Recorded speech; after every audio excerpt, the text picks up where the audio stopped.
नमस्कार दोस्तों, मैं हेमेंद्र कुमार आप सभी का एक बार फिर से स्वागत करता हूं आपके अपने YouTube चैनल अल्टीमेट लक्ष्य पे।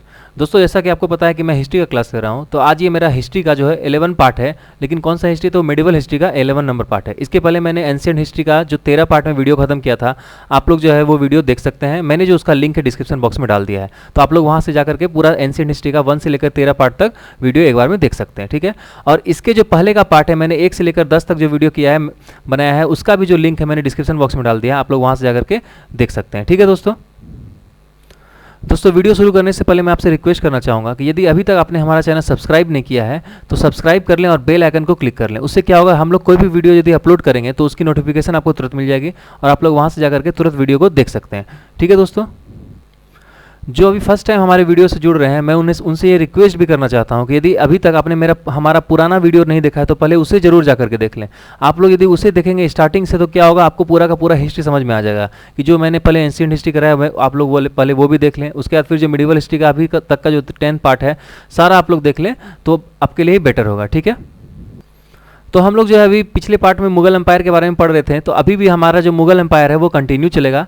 तो आज जो हम लोग मुगल एम्पायर में शाहजहां के बारे में पढ़ेंगे। लेकिन मैं वीडियो शुरू करने से पहले हर वीडियो की भांति इस वीडियो में भी जो है सबसे पहले क्वेश्चन आंसर करवाऊंगा, जो मैंने पिछले पार्ट में किया था, जो पार्ट 10 था हमारा, उसका क्वेश्चन आंसर करने के बाद फिर हम लोग आगे बढ़ेंगे। तो जो पार्ट 10 हमने पढ़ाया था वो जहांगीर के बारे में पढ़ाया था, तो पहले हम लोग उसका क्वेश्चन आंसर करते हैं, फिर आज के पार्ट में जो शाहजहां के बारे में मैं पढ़ाऊंगा तो उसको हम लोग डिस्कस करेंगे। ठीक है, तो चलिए पहले क्वेश्चन आंसर देखते हैं, उसके बाद फिर हम लोग आगे शाहजहां के बारे में पढ़ेंगे।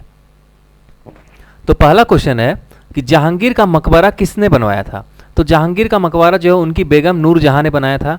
और मैं आप लोगों ने पिछले बार पार्ट में बताया कि जो नूरजहां का जो पहला नाम क्या था, तो मेहरुनिसा था, और जहांगीर ने ही शादी करने के बाद जो है उनका नाम नूरजहां रखा था। अगला क्वेश्चन है कि भारत में अंग्रेजों ने पहला कारोबारी केंद्र कब और कहाँ स्थापित किया? तो 1613 ईस्वी में सूरत में स्थापित किया था। नेक्स्ट है कि मुगल काल में किस अंग्रेज के नेतृत्व में व्यापारिक अनुमति प्राप्त करने में सफलता हुई थी? तो सर टॉमस रो के नेतृत्व में जो अंग्रेजों ने व्यापारिक अनुमति प्राप्त करने में सफलता पाई थी। ठीक है, चलिए नेक्स्ट क्वेश्चन देखते हैं। अगला क्वेश्चन है कि किस नाम से जहांगीर ने सिक्के जारी करवाए थे? तो उसका उत्तर हो जाएगा निसार नाम से। नेक्स्ट है कि राज्य की जनता को न्याय दिलाने के लिए जहांगीर ने अपने महल के बाहर किस प्रतीक को लगवाया था? तो सोने की जंजीर। ये क्या थी? ये सोने की जंजीर थी जो कि आगरा के निकट थी। ठीक है, नेक्स्ट है कि जहांगीर की बेगम नूरजहां का वास्तविक नाम क्या था? तो मैंने अभी जस्ट बताया था, मेहरुनिसा नाम था, फिर जहांगीर ने उन्हें नूरजहां का नाम दिया था। ठीक है, नेक्स्ट क्वेश्चन है कि जहांगीर की मृत्यु कब हो गई थी? तो 1627 ईस्वी में इनकी मृत्यु हो गई थी। जहांगीर का मकबरा कहाँ बनवाया गया? तो लाहौर के निकट जो शाहदरा करके एक जगह है वहां पर जहांगीर का मकबरा बनवाया गया। और ये किसने बनवाया था? तो नूरजहां ने बनवाया था। ठीक है, चलिए आगे देखते हैं। नेक्स्ट है कि जहांगीर के बचपन का नाम क्या था? तो सलीम था। और सलीम क्यों नाम था? तो इनके जो फादर थे उन्होंने जो जहांगीर का नाम सलीम रखा था, किसके लिए, किसके नाम पे? अकबर ने। तो शेख सलीम चिश्ती जो थे, एक संत थे, उनके नाम पर इनका नाम सलीम रखा था, और उन्हीं की कुटिया में सलीम जो है पैदा लिए थे, जहांगीर पैदा लिए थे, इसलिए इनका नाम सलीम रखा गया था। नेक्स्ट क्वेश्चन है कि राजगद्दी पर बैठते ही जहांगीर के खिलाफ किसने विद्रोह कर दिया था? तो जहांगीर का पुत्र जो था खुसरो, उसने जो है जहांगीर के खिलाफ विद्रोह कर दिया था।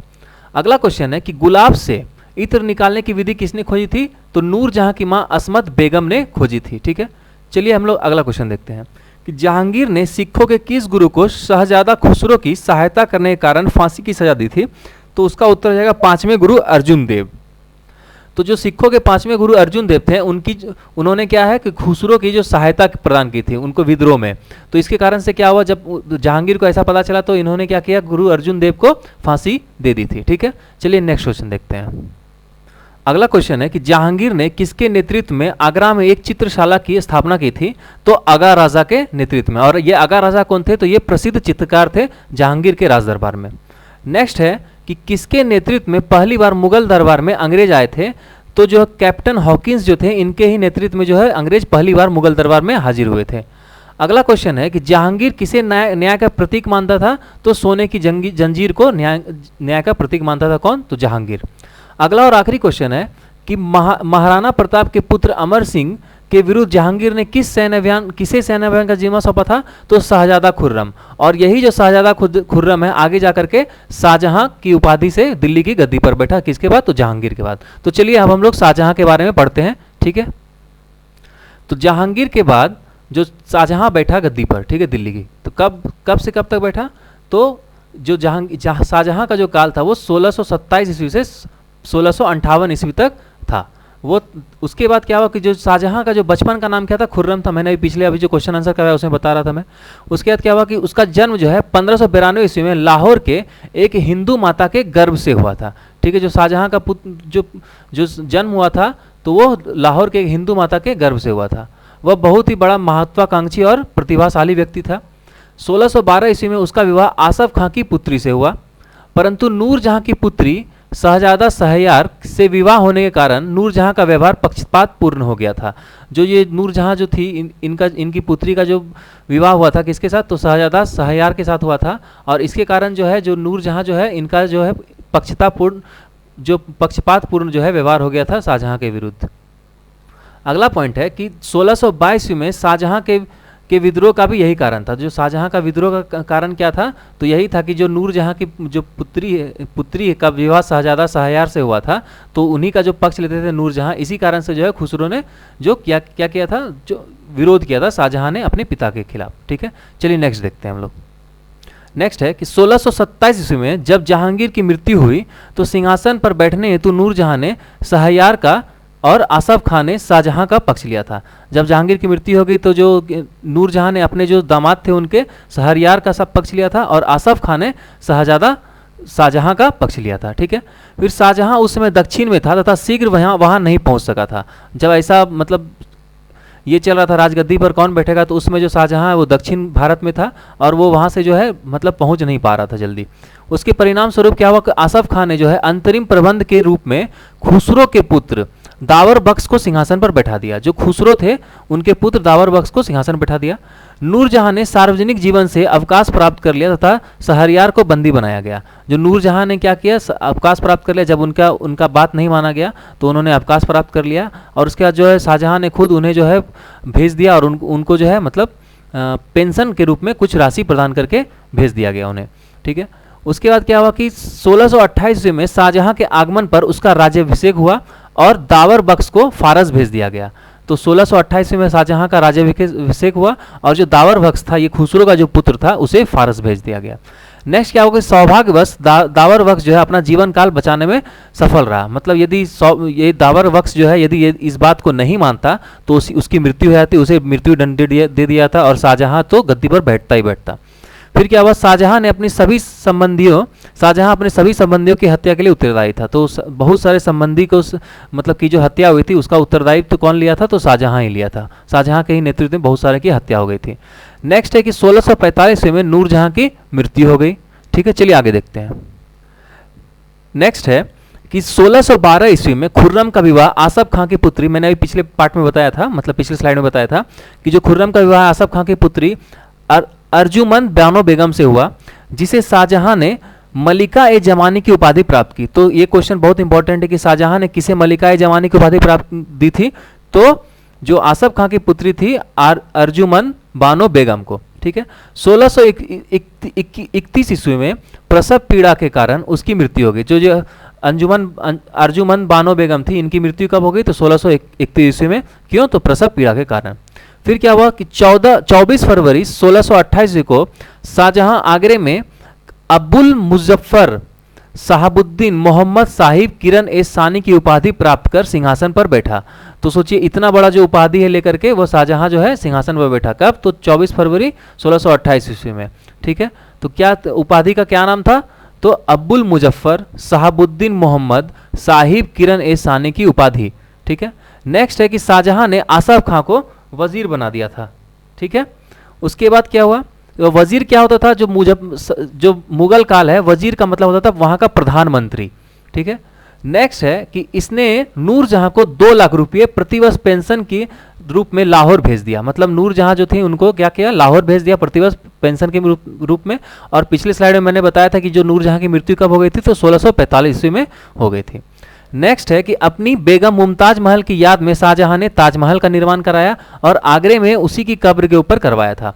तो ये बहुत ही इंपॉर्टेंट है और ये तो हम लोग सभी जानते हैं कि जो मुमताज महल के ही नाम पे ताजमहल पड़ा था, ये मुमताज महल जो है इसलिए ताजमहल का नाम जो ताजमहल पड़ा।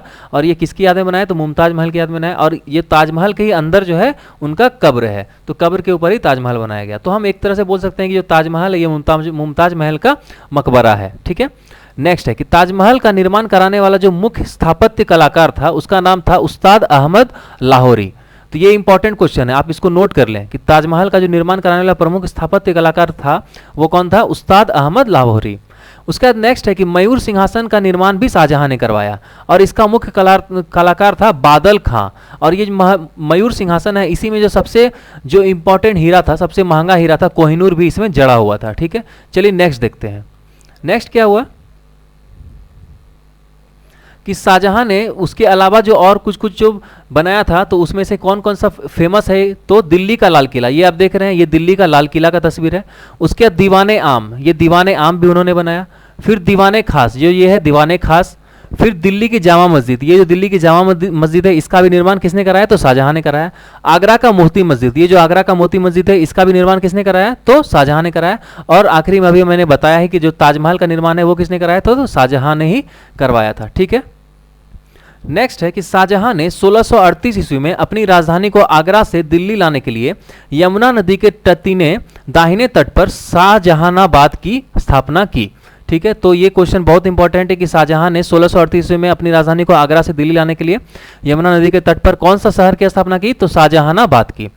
आगरे के जामा मस्जिद का जो निर्माण है वो किसने करवाया था, तो शाहजहां की पुत्री जहां आरा ने करवाया था। और ये जो शाहजहां की पुत्री जहां आरा थी, इन्होंने मरते दम तक शाहजहां का साथ दिया था। जब शाहजहां को उनके पुत्र औरंगजेब ने जब बंदी बना लिया था तो जहां आरा ने ही उनकी सेवा की थी। और ये जो आप पिक्चर देख रहे हैं, ये जो फोटो देख रहे हैं, यही है आपका ये जो आगरा का जामा मस्जिद है उसी का पिक्चर है ये। और ये जो पिक्चर देख रहे हैं आप, ये है मयूर सिंहासन और इसी में जो है कोहिनूर का हीरा लगा हुआ था। ठीक है, अब देखिए क्या है कि शाहजहां के दरबार में प्रमुख चित्रकार कौन थे, तो मोहम्मद फकीर और मीर हासिम थे। ठीक है, उसके बाद शाहजहां ने संगीतज्ञ लाल खां को गुण समुंदर की उपाधि प्राप्त दी थी। तो ये इंपॉर्टेंट है कि गुण समुंदर की उपाधि किसे मिली थी शाहजहां के दरबार में, तो संगीतज्ञ जो थे लाल खां उन्हें मिली थी। ठीक है, चलिए हम लोग नेक्स्ट देखते हैं। जैसा कि अभी मैंने बताया कि शाहजहां ने संगीतज्ञ लाल खां को गुण समंदर की उपाधि थी। उसके बाद शाहजहां ने अपने पुत्रों में दारा शिकोह जो सर्वाधिक विद्वान था, ये बहुत इंपॉर्टेंट है कि जो दारा शिकोह था ये बहुत सर्वाधिक विद्वान था। इसने भागवत गीता, योग वशिष्ठ उपनिषद, रामायण का अनुवाद जो है फारसी में करवाया। इसने सर ए अकबर महान रहस्य का नाम से उपनिषदों का अनुवाद कराया। जो सर ए अकबर है इसी नाम से इसने बहुत सारे उपनिषदों का भी जो है क्या करवाया, फारसी में अनुवाद कराया। शाहजहां ने दिल्ली में एक कॉलेज का निर्माण कराया और दारुल बका नामक की मरम्मत भी करवाई। शाहजहां के पुत्रों के बीच जो उत्तराधिकारी का युद्ध हुआ शुरू कब, तो 1657 ईस्वी में शुरू हो गया। ठीक है, तो ये जो है इसमें जो 4 युद्ध हुए थे वो कौन कौन से थे वो मैं आपको बता रहा हूँ। तो जो ये उत्तराधिकारी का युद्ध हुआ था वो शाहजहां के पुत्रों में हुआ था, तो वो टोटल 4 युद्ध हुए थे। तो उसमें से 4 युद्ध में जो थे, पहला जो युद्ध हुआ था वो शाहजहां का जो सबसे अच्छा मतलब लड़का था, पुत्र था दारा शिकोह जो सर्वाधिक विद्वान था, उसमें और शाह शुजा के विरुद्ध हुआ था, बीच में हुआ था। और इसमें जो है दारा शिकोह की विजयी हुई थी और जो शाह शुजा है वो हार गया था। उसके बाद जो लगातार दूसरा, तीसरा, चौथा युद्ध हुआ उसमें जो वो दारा शिकोह और औरंगजेब के बीच में हुआ और तीनों ही युद्ध में जो है दारा शिकोह की हार हुई। और इसके बाद जो औरंगजेब ने जो है उसके बाद क्या किया, दारा शिकोह को जो है की हत्या कर दी और जो है खुद राज पर शासन करने लगा। ठीक है, तो ये था चारों विद्रोह। ठीक है, तो उसके बाद क्या हुआ कि 18 जून 1658 ईस्वी को औरंगजेब ने शाहजहां को बंदी बना लिया और 25 अप्रैल 1658 ईस्वी में औरंगजेब के बीच जो है धर्मट का युद्ध हुआ। किसमें, तो दारा शिकोह और औरंगजेब के बीच में। और इस युद्ध में जो है दारा की पराजय हो गई। दारा और औरंगजेब के बीच में जो है क्या हुई, धर्मट का युद्ध हुआ जो कि उत्तराधिकारी का सबसे लास्ट युद्ध था और इसमें जो है दारा शिकोह की पराजय हुई। ठीक है, उसके बाद सामूगढ़ का युद्ध हुआ 8 जून 1658 ईस्वी को। इसमें भी औरंगजेब और दारा शिकोह के बीच लड़ाई हुई और दारा शिकोह की फिर से इसमें हार हो गई। ठीक है, और अंतिम जो है उत्तराधिकारी का युद्ध हुआ देवराय की घाटी में जो कि 12 से 14 अप्रैल 1659 ईस्वी तक चला। इस युद्ध में भी दारा शिकोह जो है पराजित हो गया और उसने जो है उसे इस्लाम धर्म की अवहेलना के अपराध में 30 अगस्त 1559 ईस्वी में हत्या करा दी गई, ठीक है। और हत्या कराने का जिम्मेदार कौन कौन लिया? तो शाहजहां का जो पुत्र था औरंगजेब, इसने उनकी हत्या करा दी। फिर शाह बुलंद इकबाल के रूप में दारा सिकोह जाना जाता था। तो दारा सिकोह किसके रूप में जाना था? तो शाह बुलंद इकबाल। उसके बाद आगरे के किले में अपने कैदी जीवन के 8वें वर्ष अर्थात 31 जनवरी 1666 ईस्वी को 74 वर्ष की अवस्था में शाहजहां की मृत्यु हो गई, ठीक है। तो ये भी एक इंपॉर्टेंट था कि शाहजहां की मृत्यु कब होगी? तो 74 वर्ष की अवस्था में 1666 ईस्वी में 31 जनवरी को। और जो 4 उत्तराधिकारी का युद्ध हुआ था उसमें से जो चौथा था वो सबसे इंपॉर्टेंट था, जो देवराई की घाटी में हुआ, ये 12 से 14 अप्रैल तक चला था। और इसमें भी जो है दारा सिकोह की हार हो गई थी औरंगजेब के खिलाफ, और औरंगजेब जो है उसके बाद फिर मुगल की गद्दी पर बैठा, ठीक है। नेक्स्ट देखते हैं हम लोग। नेक्स्ट है कि शाहजहां की जो पत्नियां थी उसमें जो सबसे जो इम्पोर्टेंट हम लोग मानते हैं वो थी मुमताज महल। ये कौन थी? तो ये आसफ खां की पुत्री थी, और जो है वास्तव में ये ताज की रानी थी। और शाहजहां जो है इससे प्रगाढ़ प्रेम करता था, और इसी कारण जो है क्या किया था, उन्होंने ताजमहल का निर्माण कराया था। और हम लोग जानते भी हैं कि जो ताजमहल है वो प्यार की निशानी भी कहा जाता है। 1631 ईस्वी में जो है मुमताज महल की मृत्यु हो गई। इसके बाद ये जो है इन्हीं के मकबरे के ऊपर जो है इन्हीं का जो ताजमहल बनाया गया, इन्हीं के कब्र के ऊपर, ठीक है। फिर शाहजहां ने उनकी स्मृति में ताजमहल बनाया, मैंने भी बताया। तो उनकी जो कुछ पत्नियां थी, जो 8 पत्नियां थी, उनका नाम मैं यहाँ पर जिक्र किया हूँ, तो वो भी मैं एक बार देख लेता हूँ कि कांधारी बेगम, अकबराबादी बेगम, मुमताज महल, हसीना बानो, हसीना बेगम, मोती बेगम, कुदसिया बेगम, फतेहपुरी महल और सरहिंदी बेगम। ये जो 8 थी ये शाहजहां की जो वाइफ थी, मतलब पत्नियां थी। और इसमें जो सबसे ज़्यादा जो प्रेम करता था वो मुमताज महल से करता था, ठीक है। चलिए, तो ये था आज का पार्ट हमारा। तो आपको आज हमारा वीडियो कैसा लगा आप ज़रूर कमेंट करके बताएं। आशा करता हूं कि आप लोगों को हमारा वीडियो अच्छा लग रहा होगा, और रिस्पांस भी हमें अच्छा मिल रहा है। आप लोगों के वीडियो, आप लोग वीडियो देख रहे हैं, बहुत सारे हमारे साथ जुड़ भी रहे हैं। जो नए लोग हमारे साथ जुड़ रहे हैं, मैं उनसे रिक्वेस्ट करना चाहता हूं कि आप जो है पहले जा करके जो सारा पुराना वीडियोस भी जरूर देखें, क्योंकि उससे आपको बहुत ज़्यादा हेल्प मिलने वाली है आपके आने वाले एग्ज़ाम में। और अभी जो है आने वाला जो एग्ज़ाम का घोषणा हो रहा है कि ये भी जो NTPC का जो एग्ज़ाम का घोषणा होने वाला है, वो अभी 16 मई के बाद पता चलेगा कि किस संस्था को जो टेंडर भरने का दिया गया, 16 मई तक लास्ट डेट है। देखते हैं वो किस संस्था को दिया जाता है। उसके फिर आगे देखा जाएगा कि जो NTPC का एग्ज़ाम है वो कब तक लिया जाता है, ठीक है। तो आज के लिए इतना ही। हम लोग नेक्स्ट पार्ट में मिलते हैं। जो औरंगजेब के बारे में हम लोग पढ़ेंगे नेक्स्ट पार्ट में, और जो शाहजहां के बारे में कुछ प्रश्न उत्तर भी हम लोग नेक्स्ट पार्ट में डिस्कस करेंगे। तो इसी के साथ मैं आज का वीडियो समाप्त करता हूँ। आशा करता हूँ कि आप लोग जो लॉकडाउन में अपने घर में सेफ़ होंगे, सुरक्षित होंगे। इसी तरह आप लोग लॉकडाउन का पालन कीजिए, और जो है स्वस्थ रहिए, सुरक्षित रहिए अपने घर में। जय हिंद, जय भारत, थैंक यू।